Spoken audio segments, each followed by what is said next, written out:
northern Chautauqua County Hospital had to divert some incoming emergency room patients overnight after the hospital hit maximum capacity. Details coming up. Plus, a Cattaraugus County woman is accused of striking a nursing home resident. Well, we had a very interesting situation this morning, which laid down a little bit of ice. We'll talk about that. Plus, is there any snow in the forecast next? The news at noon starts right now. Live and on demand, this is WNY News Now. And thanks for joining us for WNY News Now. I'm Justin Gould. This morning, a northern Chautauqua County hospital had to divert some of their incoming emergency room patients overnight after the hospital hit maximum capacity. According to the New York State Department of Health, an EMS surge diversion was issued for Brooks TLC Hospital in Dunkirk from 7 p.m. yesterday to 8 this morning. The notice says only patients who are unstable that could not be safely transported elsewhere would be taken to Brooks.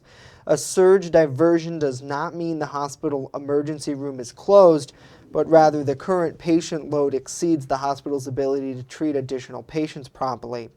Hospital officials say the Central Avenue facility was at 100% capacity overnight, with a lack of staff and bed capacity blamed. New York Databases.com reports in the last 7 days, the hospital used 90% of their ICU beds and 71% of inpatient beds. The site, which is run by the Democrat and Chronicle in Rochester, says UPMC Chautauqua Hospital here in Jamestown is at 32% of their occupancy for its ICU beds, while the medical center is using 117% of their inpatient beds. Our newsroom has a call into UPMC Chautauqua Hospital's Public Relations Department to explain more about what that capacity means. Chautauqua County officials are lamenting the lack of COVID-19 vaccine supply while demand remains high here in the community. Those 65 and older now qualify to get the COVID-19 vaccine.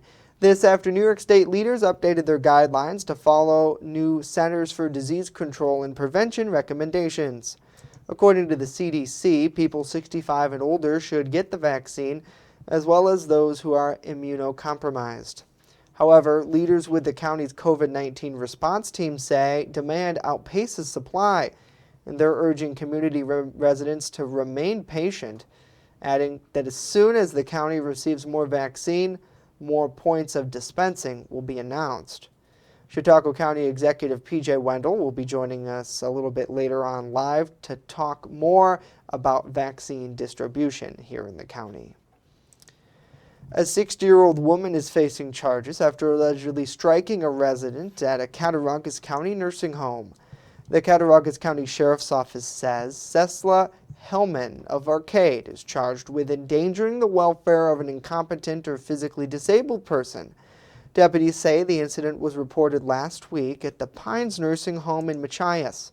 It's not known if Hellman works for the nursing home. It's also not clear what led to the alleged incident. Hellman was given a court appearance ticket for a later date. Well, during the second part of his State of the State address yesterday, New York Governor Andrew Cuomo outlined a path to return to some sense of normalcy. As WNY News Now's Claire Gold explains, the leader believes rapid testing is key. Governor Andrew Cuomo says residents need to stimulate the economy with the return of arts and other in-person activities. One way to do that is expanding rapid testing sites. We have always understood the COVID reality, that the options for the economy are not to fully open or fully close, but rather to strike a new model of balance, where we use science and technology to reopen the economy intelligently. Cuomo explains that the government cannot facilitate reopening alone, but rather needs cooperation from the people. The governor says that until the vaccine is available for the masses, testing, specifically rapid testing, is key. Rapid testing poses great possibilities. It can be completed in as little as 15 minutes. Noting the success of the model, which enabled nearly 7,000 fans into the Bills Stadium for a recent playoff game.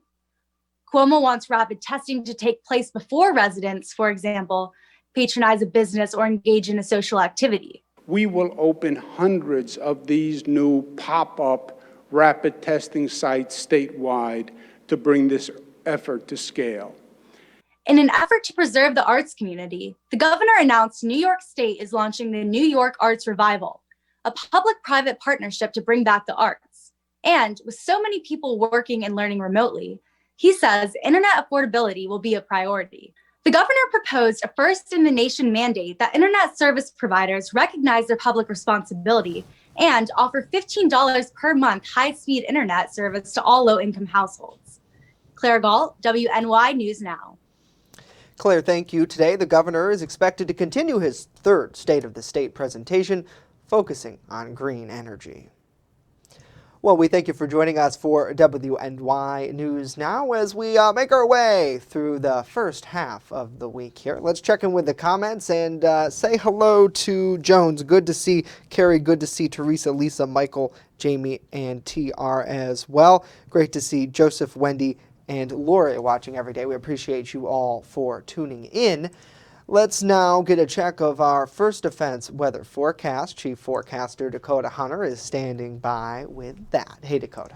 Hey, Justin, and happy Wednesday, everybody. Halfway through the week already. This is a live look over Findlay Lake, and yeah, you can actually see the snow accumulation here that's still on the ground, but the clouds are still around, and we've actually had a little bit of fog this morning. We've still got fog in some areas there. 6 miles is the current there in Jamestown, 10 miles in Olean, 3 miles in Bradford, and so there's still a little bit of fog out there, and actually this fog occurred something this morning called freezing fog. If you woke up this morning, you found a little bit of ice on your car, and especially on your driveway sidewalks. Well, it froze this morning. We'll talk a little bit more about that later on, what freezing fog is and why it occurred, and we'll talk about that later on. 26 was the high yesterday. We only bottomed out at 25, and the reason for that is because of the cloud cover helped to keep our temperatures kind of steady overnight. 60 and 25 below zero are the record highs and lows for this date. So through the afternoon, a good amount of clouds. We will see the sun peeking through the cloud cover at times. We actually have that already here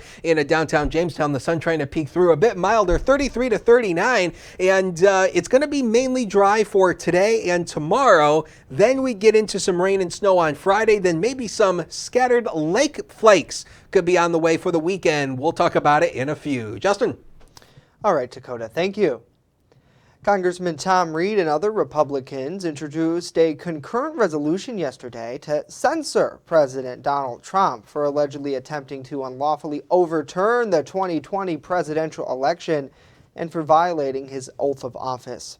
Reed and his colleagues say lawmakers have two responsibilities in the wake of the violence that occurred at the U.S. Capitol: to hold the president accountable for his actions and to calm and heal the fever-pitch tensions in our country right now. They also believe that forcing a time-consuming and diversive trial in the U.S. Senate would undermine President-elect Biden's ability to govern at the beginning and most critical part of his presidency. Congressman Tom Reed will be speaking with reporters later today. Once that's complete, we'll update our story at WNYNewsNow.com. Well, this morning, the House began debating this historic second impeachment, the process which has moved pretty quickly, and there is just 1 week to go before the president leaves office. Karen Caifa picks up our coverage from Washington with the very latest in the process.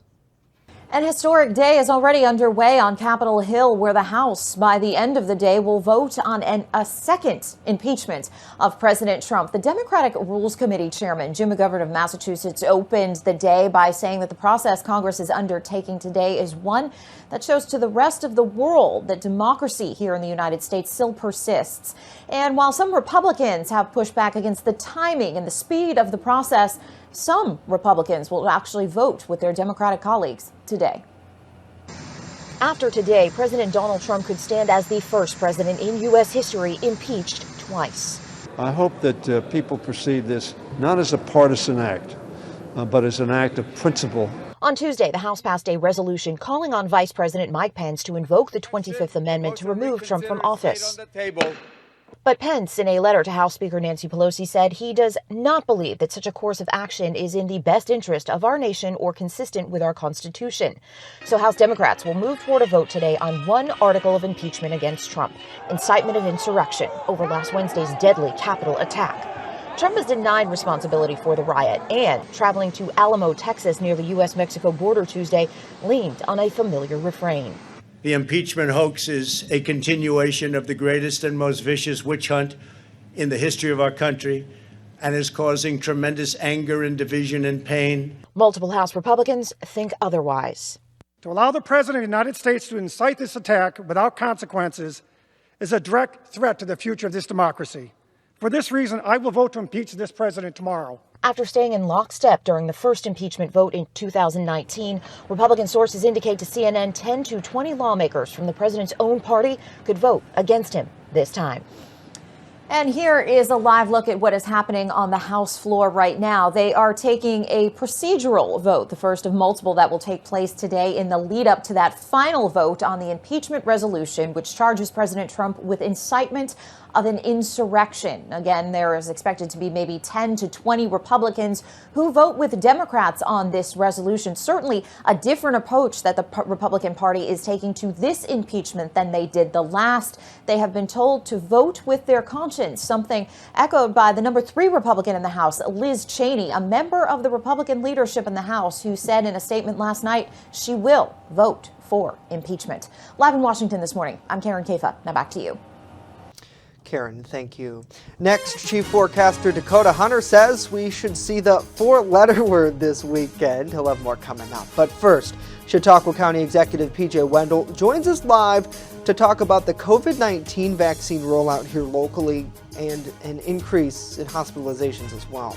Stay with us as WNY News Now continues after this.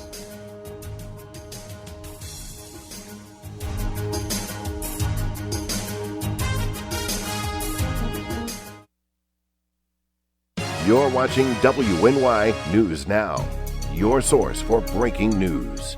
EagleZip.com is your local one-stop shop for all of your home and business computer needs. Located on Fluvan Avenue Extension, just outside of Jamestown, EagleZip.com sells and services all brands of desktops and laptops, as well as servers and network equipment for your business. All new computer sales include transferring your data from your old computer, plus a 2-year warranty. Call EagleZip.com today. Stop by EagleZip.com today and let us make computers easy for you.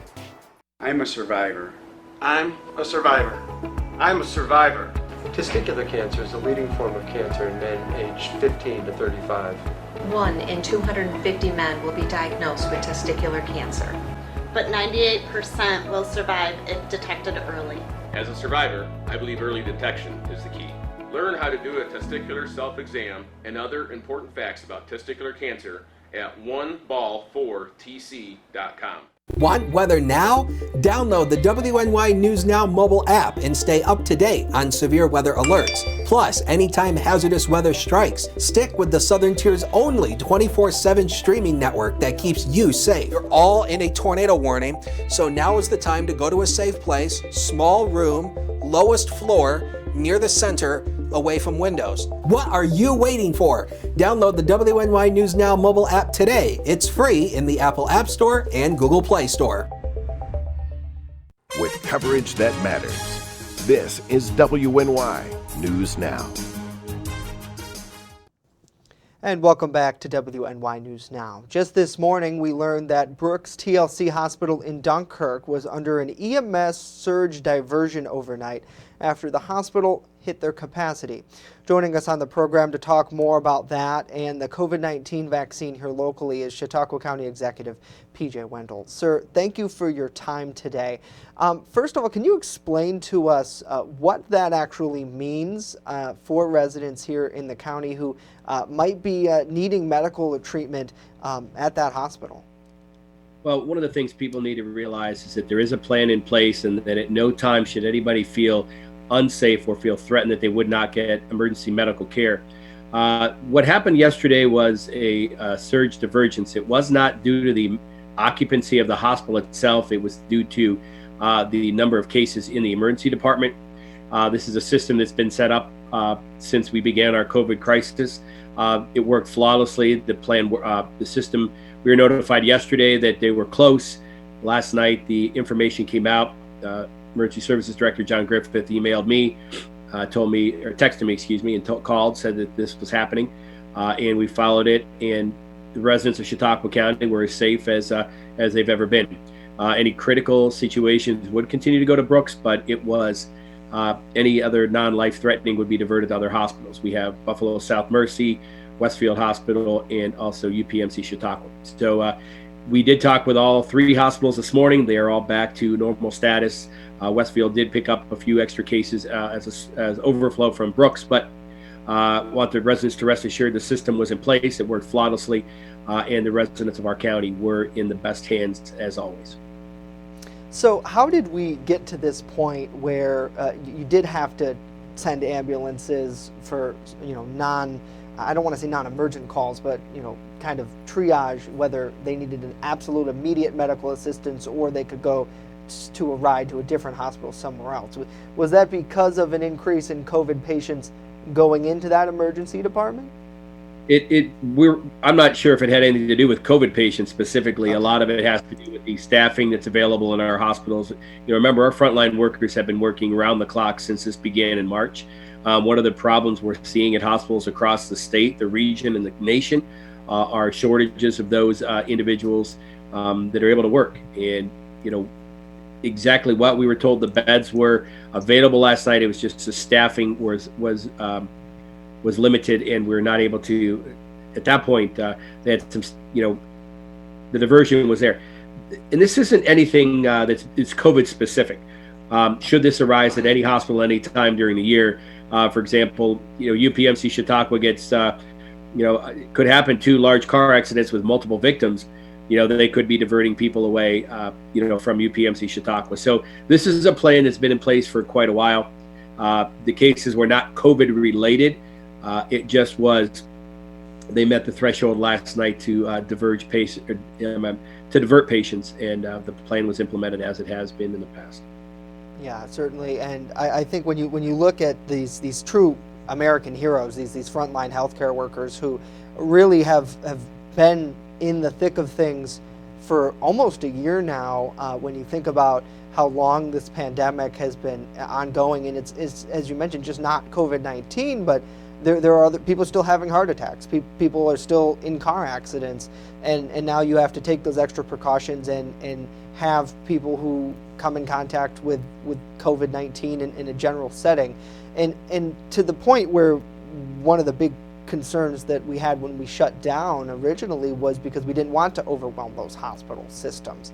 To have those precautions and go through that system of checks last night to make sure that the hospital, albeit it was very busy and they couldn't, they had to divert people from going to Brooks, to be able to balance and work with other hospitals. Is that, how does that process work, and how can people in the community who see this, assist themselves? Is there anything that they can do?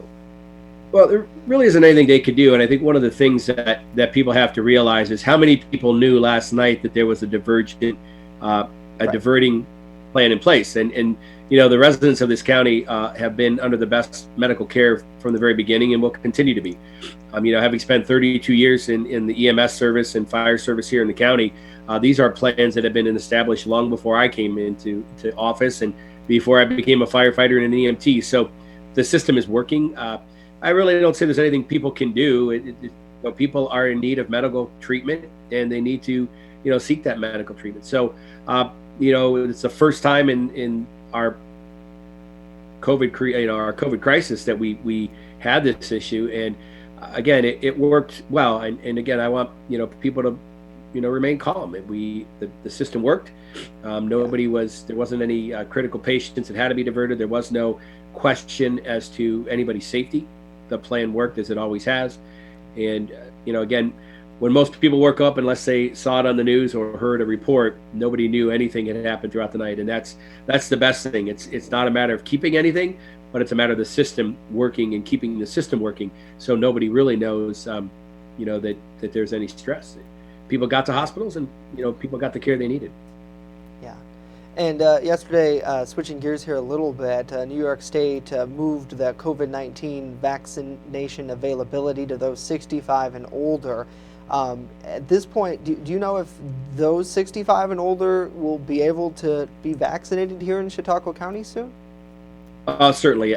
Yesterday we had 300 doses go online, and 300 doses were filled in a matter of 20 minutes. One of the things people need to realize is, we've said this before, and as you said, County Executive Polenkars and I have been in constant contact with this. I don't know how to describe the goalposts are moving. The playing field we're on is changing. We were on a conference call with county executives last week, where we were told we wouldn't go to phase 1B until the end of the month. Within 24 hours, we were in phase 1B, and then there was no indication that we would, lower the age limit from 75 to 65. Having said that, we have plans in place, and they're going to be put in place, and we're going to get people vaccinated. The motto we have statewide, region-wide, and especially here in the county is shots in arms. As soon as we get those vaccines, we're going to get them into the arms of the residents of our county, following the protocols, and we're moving forward. So, again, it's a never-changing field, and I just can't stress that enough. We are at the mercy of the federal government, the state government, as to when and how much of the vaccine we get. And as soon as we get it, we're getting it into the arms of the residents of our county, as we should. And I know the governor has said that he wants people to make appointments and to get signed up before the vaccines physically arrive in local areas. In what he says is an attempt to kind of keep that process moving, right? There is time that the vaccines need to be deployed quickly if they're not kept at certain temperatures, depending on which one is being administered. For you, what is your message to residents who want to sign up now, who want to get going on that track, but maybe because of the lack of supply, they can't right away? That's an issue we have. There are some counties that are allowing people to schedule way out into advance. But the one question we've all spoken to, and these are county executives and county leaders throughout everywhere, and our latest hub was from Rochester down to the PA border and west. Some people are just going to go ahead and schedule, and in the hopes that the vaccine would be there. For us, expectation management is when we have vaccine in hand, we will get those pods up and operational. If people would like to go online and sign up, it's encouraged, but for the county, we are not increasing the capacity of from the CDMS system, the system you sign up for. We're not going to say we can do 500 doses a day if we don't have 500 doses a day. That's expectation management, and people will then lose faith in the system if we start to book slots that aren't available or slots we don't have. As we saw yesterday, when we're looking at 300 doses or 600 doses a week for Chautauqua County Health Department, that's not nearly enough. And we know that, and the governor's even stated that. New York State as a whole gets 300,000 doses a week from the federal government. That is not enough to vaccinate the mass of New York State population. We did have a pod this weekend. There were 600 doses. They were administered, and our staff said we could have done more had we had more vaccines. So, as this rolls out, as the Department of Health are from across the state are asked what their capacity is, we are adjusting and making it happen. But we're at the mercy of the vaccine. Until we get it, we can't put it in arms. And I do not feel it's appropriate to promise people slots and sign up and say Wednesday at noon you're going to have a vaccine, and say, well, we have to postpone Wednesday at noon. So do the people from Wednesday go to Friday? The people from Wednesday go to... It's just too much. So we want to make sure that this is a system that is going to be able to flow, like you'd said, and be done effectively. I stand by this, and it will continue. Our local health departments, our LHDs, have said the plans are in place. Please let them execute those plans. But for some reason, the vaccine is being diverted through other areas. We're creating another hub, regional hub for vaccine. We don't need to do that. We've urged the governor and county health departments statewide have asked. They have plans. They're the experts. Put it in their hands and let them do their job. I have 100% faith in our local health departments statewide that they can get this done. They're the experts at mass vaccination. They're the ones who have experience in this from H1N1. We can get it done.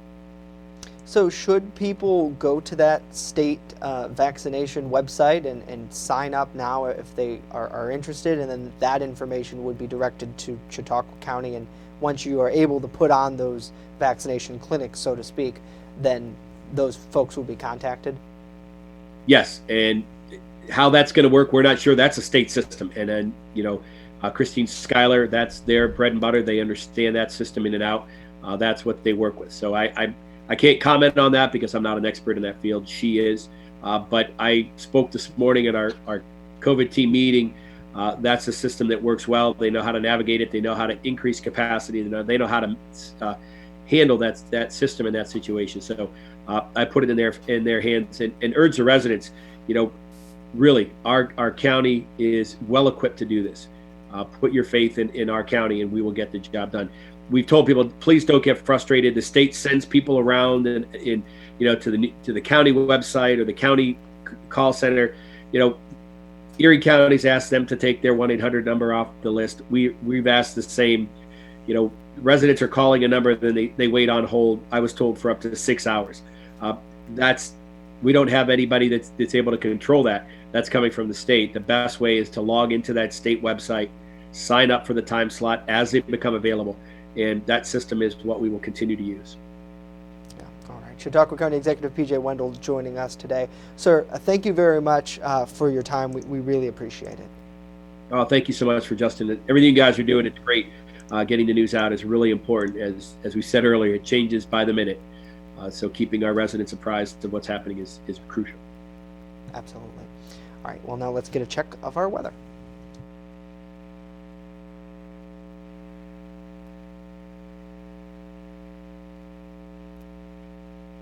All right, now as I told you earlier, we had a little bit of a very interesting situation here, and it was called freezing fog. So what in the world is this? Well, what ended up happening is we obviously had some fog that developed overnight. And, we talk about this a lot when it comes to fog. What exactly is fog? Well, it obviously forms when the cold air rushes down from the hills down into the valleys, and the cold air reaches the condensation point, so we get fog. Now, here's the interesting point. When the fog develops, when the air temperature at the ground is around 32 degrees or below, that's right around freezing, it actually starts to freeze on the surface. So then we get this layer of ice that occurs, and it causes a glazing of ice on the roadways and the sidewalks. So that is the reason why it was actually a little slick this morning. This was a little unexpected. We were not expecting that to happen. We thought that any of the freezing issues was going to be further northward than here. So that was interesting. So we still have around 21 inches of snow for the season.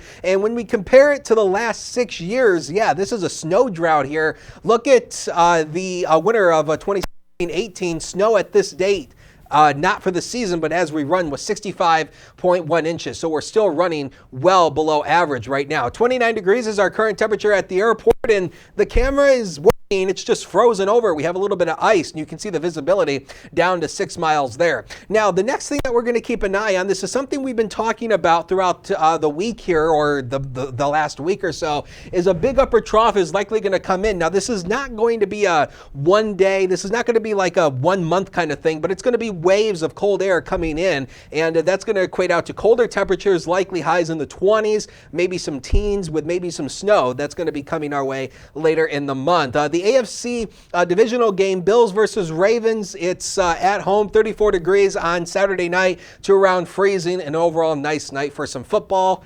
If you're a Bills fan, go Bills, I guess. We're not going to get into that argument again.